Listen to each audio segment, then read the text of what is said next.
Hey, if your digital life and work feels like one big, where did I put that? This video is for you. My name's Ellie. I am the founder and CEO of Calibrated Concepts, which is a small business that helps people with the techie side of things. I want to show you how to turn your messy Google Drive into an intuitive, easy to use hub. These principles will work whether you use Google Drive, Microsoft Office, or whatever it is called these days, or if you are using Dropbox or any other thing. Even if you're just keeping your files on your computer, these systems can work for you. So why does this even matter? So a little quick story for you is I used to work in a tech company years and years ago, and infuriatingly, there was like so many duplicates of the same files. Nobody ever knew where to find anything. And so there were outdated versions that people were still accidentally using and things like that. And I just kind of kept going, why is there no centralized system and training around it? And it drove me nuts. So a clean file drive saves you time, energy, decision fatigue, and as I always say, your system should serve your life. Your business should serve your life, not the other way around. So first off, if you don't already have one, choose a home base. I use Google Drive, and I will be showing this demo in Google Drive, but these principles work, like I said, in Dropbox, Notion, anywhere else that you're doing this. Make sure that, so this is not just for you. This is not just for you though. If you have a team, especially, this is critical. There's one central place that everything lives, and there's a way that everyone understands on where things go, what to call them, how to find them, etc. So if it's not in the drive, it doesn't exist. So first, before we get started, I want to just say a couple quick tips, and then we'll dive into the demo. The first thing is I'm going to show you my file structure, and I want you to know that less is more with this kind of thing. You want to make it as easy and clean and streamlined as possible. So let's start the demo. All right, welcome to the demo. So this is my personal Google Drive. There'll be some things I can't show you for client confidentiality, but otherwise, I am so excited to show you how I do this and how I do this with myself and often with clients, except for theirs is tweaked and customized for their needs and their business and their language. So first I have a really clear file structure with various categories of the types of content that I hold in my Google Drive. Client work, content, we'll get into that in a moment, but contracts or legal, finances, learning, marketing, Meet recordings, so that's Google Meet recordings, mentoring that I've done, a networking group that I run, personal stuff that just occasionally appears, and that file is actually shared with my personal Google account, team files, and then the Capable Collective, which is another business I used to run and is still the name of my podcast. So all the files for that live in there. Under client work, and I won't go too deep into any of these, but under client work, I have an archive of all my past clients, and I categorize those by year.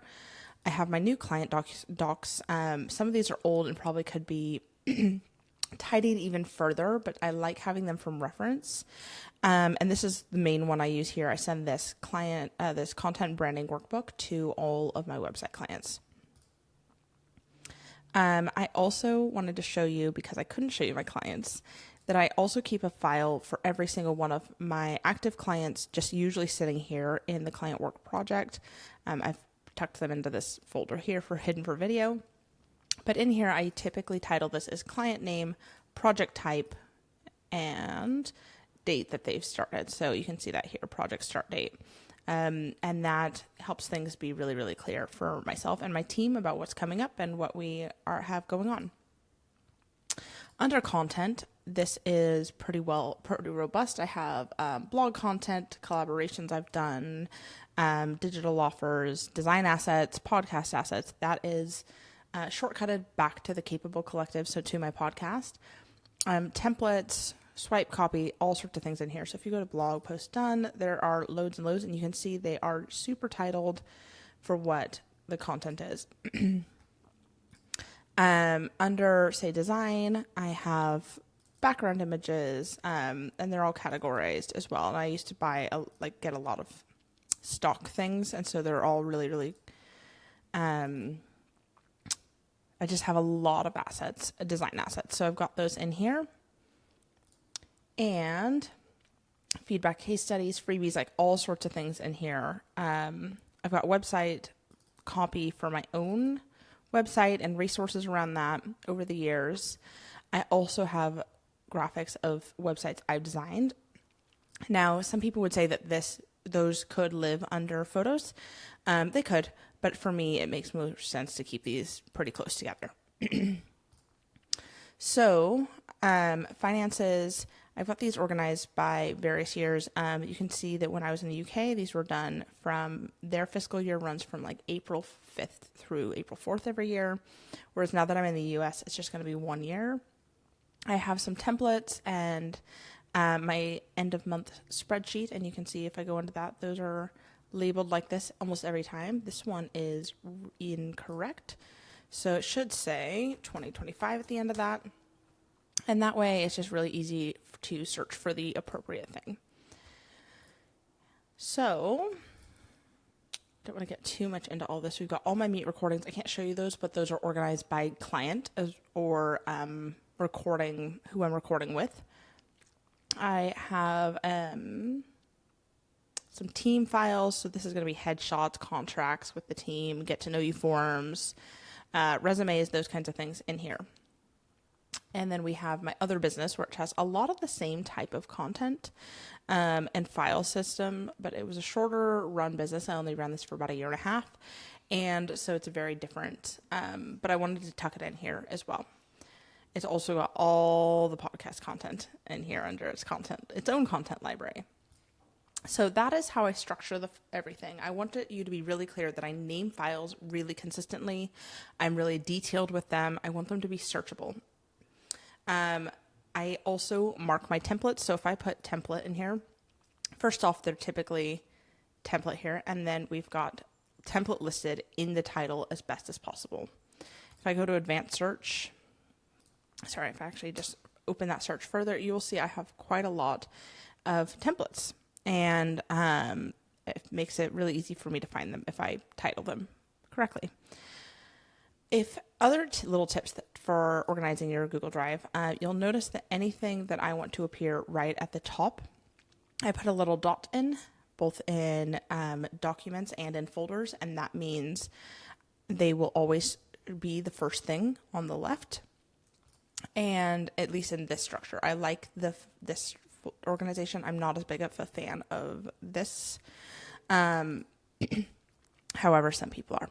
So that's really helpful, is to use that to keep things organized. I also will sometimes put a Z if I want it to just fall to the very end, because it's something that maybe is an archive. Okay, so the next thing is, once you've got things really well organized and really well named, you are going to want to keep things clean.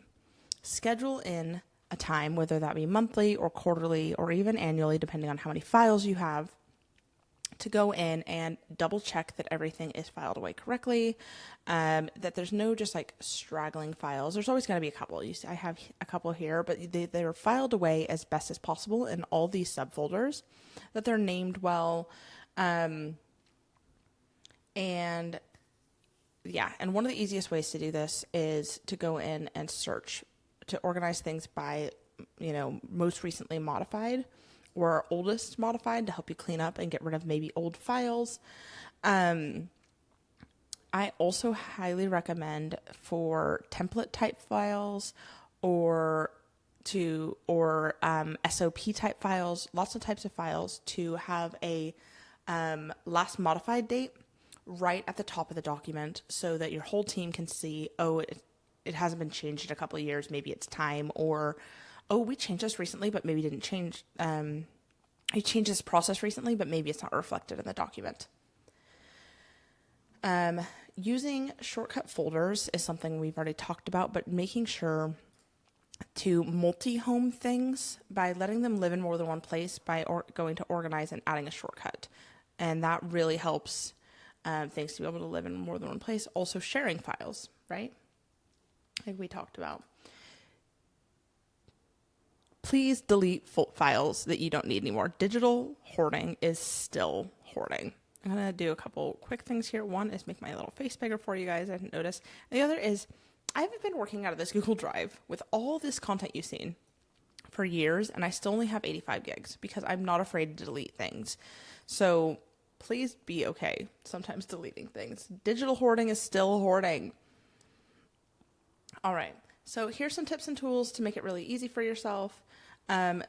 Depending on how you work, I'm really happy dropping everything. So I will go into my own personal thing and I'll just drop like a file font in here, and then I'll organize it as I see fit, right? So that file will go into content, and then it would go under content, and then it would go under design, and then it would go under fonts. And I would probably just drag and drop it directly into fonts for projects. So I'll try that now. We'll see if we can get it to work. Okay. And then I can delete the other one that's kind of in the wrong place. So I'm happy enough working that way personally. But lots of people would want they have a desktop app that syncs between your desktop and your Google Drive. So it means that everything is both physically on your desktop and in the cloud, and you don't have to think about it. And it makes things easy to keep things in both places. They also have, you can also bookmark specific links if you use them a lot. Sorry, I've got my notes over here if you don't notice. And creating shareable links. So sharing with other Google Drive users or with your team. So my content, a lot of this file is shared with my team. And you can see people who have access to various parts of this.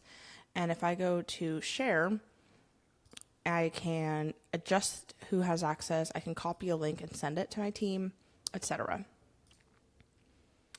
And the funnest bit, in my opinion, is color coding. You can see all my files have fun colors. By default, these are gray, like with Google. By default, everything's kind of this color. And I think it's nicer and funner to have things color coded. Some clients, I will actually color code specific in their branding. Some of them, mine's a little willy-nilly, but I might have it be themed so that all specific types of files and folders are a specific color. So maybe all the financial folders are green. All right. That is that. I hope that you found that helpful. I'm going to move my little face up here for you so that I can talk to you. But essentially, as a quick recap, pick a really good foundation of where you want to host your files. Use a really simple but robust filing structure. Use consistent and very clear naming conventions so you can search and your team can search for things. Use some maintenance. And once you have all this set up, make sure that everybody knows this is the naming convention. This is where this type of file goes. This is how often we are going to maintain this system. And these are the tools that we use to make the system even easier for us. So if you found this helpful, please like, comment, subscribe.